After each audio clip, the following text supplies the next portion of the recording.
Hello everyone, आज मैं आप लोग के साथ लेके आई हूँ ये सब्जी जिसे जिमीकंद, याम या फिर सूरन इन नामों से जाना जाता है। तो आज मैं बना रही हूँ सूरन के कबाब, जो कि खाने में बहुत अच्छे लगते हैं। अगर आप लखनऊ के गलौटी कबाब नॉनवेज वाले खाना पसंद करते हैं या किसी ने खाए हों, उनकी तारीफ़ करते हैं, तो ये वेज वालों के लिए समझ लीजिए गलौटी कबाब है। इतने बढ़िया बनते हैं, बहुत ही अच्छे। खड़े मसालों का जो फ्लेवर आता है वो एक अलग ही लेवल का है। तो शुरू करते हैं फटाफट से रेसिपी की तरफ। तो सबसे पहले आपको इसे अच्छे से वॉश करना है, क्योंकि इस पर बहुत सारी गंदगी मिट्टी लगी होती है। बहुत अच्छे से पानी से वॉश करिए। कोशिश हो सके जब बनाना हो तो आधा घंटा पहले इसे पानी में भिगा के रखिए, ताकि इसकी जो मिट्टी है वो निकल जाए। सबसे पहले इस जिमीकंद का उतारेंगे छिलका, लेकिन इस छिलका को उतारने से पहले हल्का सा हाथों में ऑयल लगा लीजिए सरसों का, क्योंकि कई लोगों की ना स्किन बहुत सेंसिटिव होती है, तो हाथों में कई बार इससे जलन होने लगती है। इसलिए बहुत ही हल्का सा बस ऑयल लगाना है और इसको कट करना है।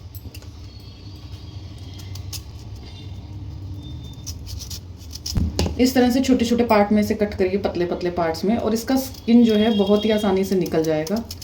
कुछ ऐसा इश्यू नहीं है कि आपको दिक्कत होगी या कुछ। ये देखिए,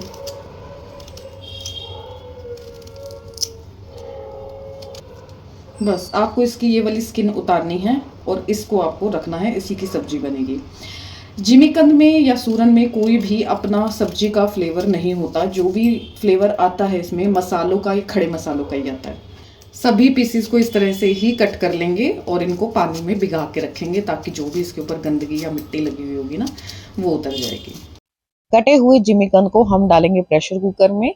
इसमें थोड़ा सा पानी ऐड करेंगे, नमक या कुछ भी और नहीं डालना है, और इसको 2 से 3 सीटी आने तक पकाना है, जब तक कि ये सूरन जो है वो अच्छे से गल ना जाए, तब तक। यहाँ पर हमने मसालों की तैयारी पहले से ही कर ही ली थी, ताकि कुछ हम भूल ना जाए। इसके लिए मैंने 2 लहसुन की जो पूरी गांठ होती है उनको छील के साफ करके रखा है।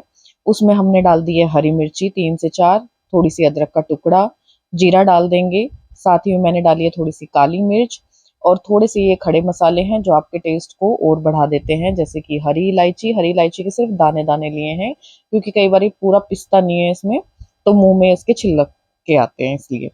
मोटी इलायची ली है, इसके भी दाने ले लिए हैं, और छिलकों को हम किसी और चीज में यूज कर लेंगे।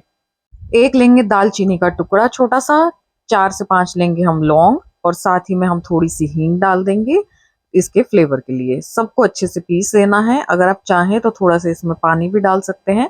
कुछ ड्राई मसाले भी डालने हैं, वो आपकी चॉइस है, वो आप इसी मिक्सर जार में डाल दें या अलग से डाल दें। बेसिक से मसाले हैं नमक, धनिया पाउडर, गरम मसाला और मिर्ची और हल्दी पाउडर, इनको डाल देंगे। हल्का सा मैंने पानी ऐड किया है, बिल्कुल हल्का सा ऐड करना, 2 चम्मच जितना। और यहाँ पर हमारा मिक्सचर भी तैयार है, और थोड़ी देर बाद हमारा जो सूरन है वो भी देखिए कितने अच्छे से बिल्कुल गल गया है। जैसे ही मैं नाइफ डाल रही हूँ आराम से जा रहा है।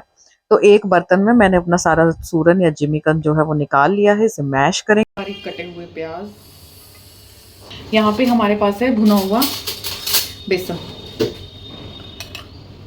एक, अभी मैं 2.5 चम्मच ही ऐड कर रही हूँ। और इसका ना एक मेन इंग्रेडिएंट है ये लेमन, नींबू। अगर आपके पास नींबू ना हो तो आप ड्राई मैंगो पाउडर का यूज़ कर सकते हैं, आंवला पाउडर का भी यूज़ कर सकते हैं। खट्टा होना चाहिए बेसिकली, क्योंकि ये अरबी के पत्तों की तरह कभी कभी गले में काटता है, कभी कभी क्या काटता है, जिसकी वजह से हमें नींबू डालना बहुत ज़रूरी है। और जो देसी सूरन होता है ना, थोड़ा रेड कलर का होगा वो तो बहुत ज़्यादा काटता है। इसलिए यहाँ पे जो हमने मसाला बनाया था वो पेस्ट ऐड कर देंगे। तो यहाँ पे बारीक बारीक धनिया पत्ती भी ऐड कर देंगे। सभी मसालों को जिमीकंद के साथ करेंगे बढ़िया से मिक्स, और उसके बाद करेंगे टेस्ट। यहाँ पे हम टेस्ट भी करके देख सकते हैं। कुछ लोग तो ना इसे ऐसे भी खा लेते हैं, ऐसे भी इंजॉय करते हैं। यूपी में, बिहार में बर्था की तरह, मतलब इसको भूनना भूनना कुछ नहीं है, ऐसे ही।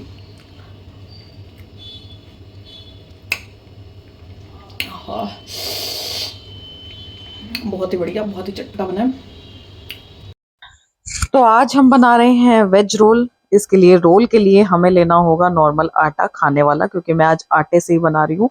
आप चाहे तो हाफ आटा हाफ मैदा भी ले सकते हैं, या फिर पूरे मैदे के साथ भी बना सकते हैं। तो मुझे थोड़ा हेल्दी बनाना था, तो मैंने आटा बनाया, और पीछे पंखा चल रहा था, आटा मेरी आंखों में चला गया एकदम से। अब इसको आपको आटे को कैसे गूंदना है, ये एक इसमें मेन जो है ट्रिक है। आटे को आपको गूंदना है दूध से। अगर दूध में थोड़ी सी मलाई भी होगी ना तो कोई बात नहीं, चलेगा, लेकिन आपको पूरा आटा दूध से ही गूंदना है, पानी नहीं ऐड करना।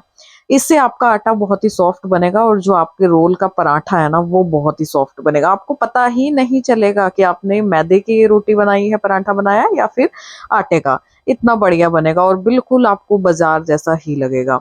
आप चाहें तो इसमें नमक ऐड कर सकते हैं और अगर नहीं तो बिल्कुल स्किप भी कर सकते हैं।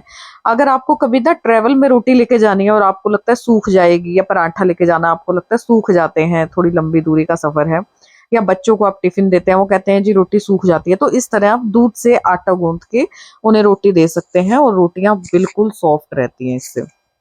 आटे को हमने रेस्ट करने के लिए रख दिया गूंथ के। आटा बहुत ज्यादा टाइट भी नहीं और बहुत ज्यादा सॉफ्ट भी नहीं होना चाहिए। अब करेंगे हम कबाब की तैयारी। तो हल्का सा मैंने ऑयल फिर लगाया हाथों पे, ताकि जो हमारा मिक्सचर था ना वो हाथों पे चिपके ना।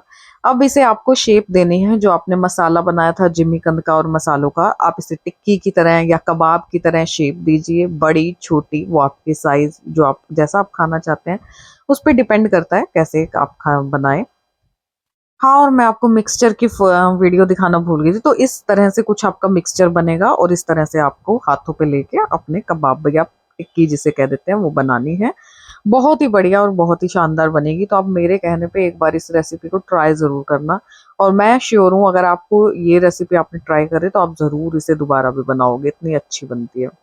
यहाँ पर हमारे कबाब भी तैयार हो गए हैं बन के, और यहाँ पर हमने तवा गरम कर लिया था उसे सेकने के लिए। ऑयल डाल दिया, मैं सरसों के तेल में ही बनाती हूँ। आप जो ऑयल डालना चाहें वो डाल सकते हैं। ऑयल को करेंगे बढ़िया से गरम, और अब इसे आप मीडियम फ्लेम पे अच्छे से उलट पलट करके पकाइए जब तक ये दोनों तरफ से क्रिस्पी ना हो जाए। कबाब हो गए हैं हमारे तैयार, और कलर आप देख सकते हैं पलटने के बाद कितना सुंदर कलर आया है।